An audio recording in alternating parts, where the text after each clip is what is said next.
this exchange program and be able to make money while we were there, so that we can use that money to be able to like buy more food or travel more. Yeah, and not feel guilty about it. Yeah. Hi, welcome back. I am Lucy. I'm Victoria. So today's topic is going to be about one of our experiences that we both kind of shared together, but on different occasions. So we both in college decided to do a student exchange program to a different country, but coincidentally we chose the same country, but at different times. Is it a coincidence? Technically we chose Hong Kong too. I chose it after she went. So I don't think it's a coincidence, but she thinks it is. No, so I also wanted to go I think anyways. she copied me. I don't know. But anyways, we did go to different universities, so it's not like, you know, she's trying to really copy me. She just copied the country. But yeah, so we both decided to study abroad in Hong Kong. We did it, like I said, different semesters. I went in the fall, in the spring. You went I went in in the fall. Yeah. So yeah, so we kind of want to share experiences there, but mainly just like covering how we were able to work there and study abroad at the same time. So when I was studying abroad after Lucy, she went in the spring semester, I went in the fall.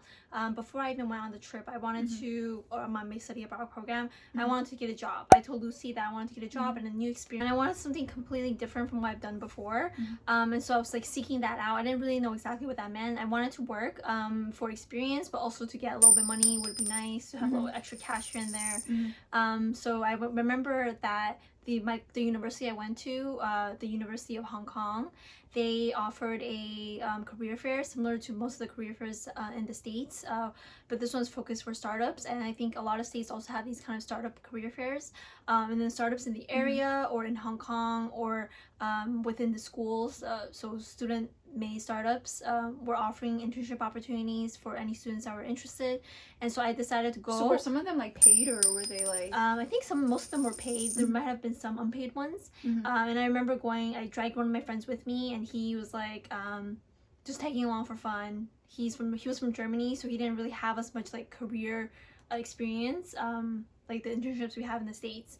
And so we went, and all of a sudden he was next to me. I was about to talk to a recruiter, handing her my resume. I remember it was like K-Look or something. They're like a fintech, a travel tech startup in Hong Kong. And he was just like, wow, after the talk I had with the recruiter, he's like, wow, you actually just turned on and off, like your networking skills just came out. And then I was like, oh yeah, didn't realize it was a different phase of me.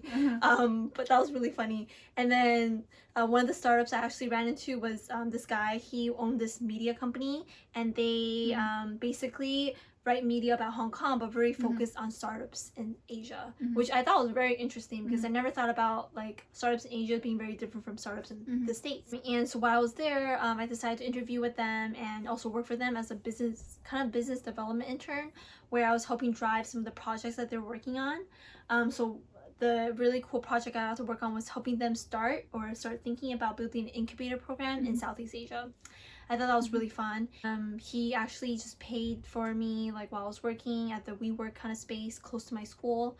I got paid hourly for like 10-20 hours I was working a week, and there was just a good amount of cash, like actual dough. Like there was no paychecks for me to just use whenever I need, because I didn't have a bank account to deposit the money. So for me, I had the full-on cash, and that was like a good amount of money for me to spend on food, on small expenses here and there.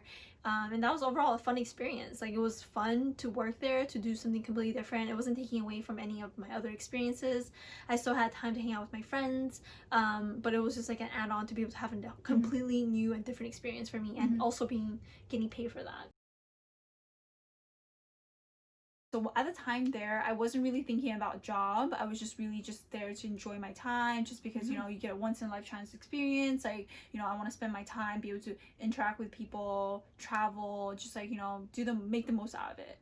But for some odd reason, I kept on getting these spam messages about like, you know, teaching English and this and that, and I was like, you know what, that's so weird, like I don't want to do that, it's just a waste of my time. But then afterwards I gave it a thought a little more, and I heard like one of my friends who also met on the program was also doing something like that, where she was like, you know, teaching English. Oh wow, she's making pretty decent money, because like besides anywhere else besides the US, they value education a lot, so usually teachers are very highly paid. So even if you're a tutor, you still get paid pretty decently.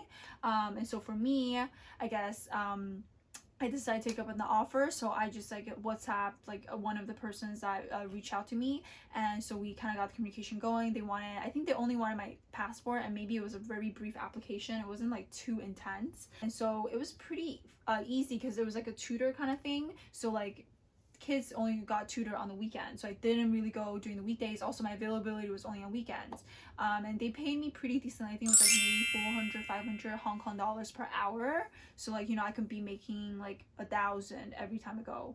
I usually do it for like 3-4 hours on the weekends, and it was really flexible. Like I was able to like, you know, define my own hour. Like come in like, you know, 10 a.m 11 a.m, work for like 3-4 hours, and then get back to school, back to hanging out with my friends. But it was kind of far away. I wouldn't say like it was an easy commute for me. Like it was definitely like maybe half an hour to 45 minutes commute for me, like each way, so it was definitely a lot. But what was interesting was that, so the program I was in, I didn't have to create any like study guides for any of the kids. It was just like they provided you with everything you needed, like the work, because the thing is like they just give you a kid's name and then their age and their level of English, and then they'll give you the guides that you need to go through with this kid. So they provided to me virtually through text message, and then they gave me a copy when I went in person. And so when I was on my way to the tutoring session, I was able to look through the files and figure out, okay, yeah, this is what I need to go over. And they're very simple topic, like, you know, nouns and verbs, and, you know, how to define animals, and very basic topics, because the kids were really like, you know, younger in age. And so each kid had about an hour with me. I felt very special. An hour with me. They come in, they're very mature, very respectful. I think kids are just so super respectful in Asia. Kids. I got a paycheck pretty much, I think like every week, if I can remember. It's been a while. And so the paycheck, I was able to have one of my friends who had a bank account and with like one of the banks there to be able to deposit for me, and then I got it in cash. And it was really nice because I was getting like maybe $2,000 every week. $2,000-3,000 every week, Hong Kong dollars, not USD, like a different sort, but Hong Kong dollars, which is really nice because it helped me pay for a lot of expenses, my traveling and everything. And I think it didn't really require me to have too much experience. I think the only experience I really had was like tutoring in Europe, where we kind of went to Europe and taught English there. That was only really English teaching experience I had, and so that was sufficient enough for me to be able to tutor at this company. And so yeah, overall the experience was very good. I highly recommend it if you're interested in making some extra money while you're abroad. It's definitely an easy way to make, you know, a couple hundred every hour in a week.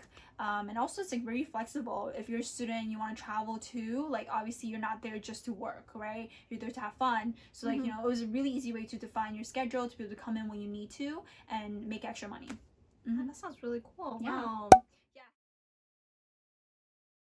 Both of us like were able to kind of go to Hong Kong on this exchange program and be able to make money while we were there, so that we can use that money to be able to like buy more food or travel more. Yeah, and not feel guilty about it. Yeah, because you're spending your own money. So both of us gained a lot from the experience. So definitely something that for you to consider. If, like say that your a study abroad experience is coming up for you, and maybe you want to earn some extra cash. Definitely look into English teaching, because there's been a lot of them, especially in Asia and Europe. And then or if also your school, working for a startup. Or working for a startup. If your school offers those type of programs with different startups and incubator programs, definitely look into it, especially if they're paying you for it. Most internships don't even pay you. So if an internship is paying you for it, even if it's just a little bit of money, it's worth the experience, at least for your career, but also like you're making extra money and gaining that experience. Yeah, and I think it's definitely valuable to get that while you're abroad, because you're not only studying, but you're also doing something completely different and making money. Do you by chance know of any like friends who've done like, who was also working while they were studying abroad? Do you remember? From what I recall, not too many of them. I think everyone was just really focused on like, you know, traveling and having a good experience, which is totally fine. But I feel like I was probably one of the very few people who actually had a side job, side hustle outside of my abroad experience. But it didn't really change my experience, if that makes sense. Like it didn't make it less any less than it was compared to a lot of my friends who didn't have that experience. I almost feel like it made it even better. What about you? Yeah, I think some of my friends might have done.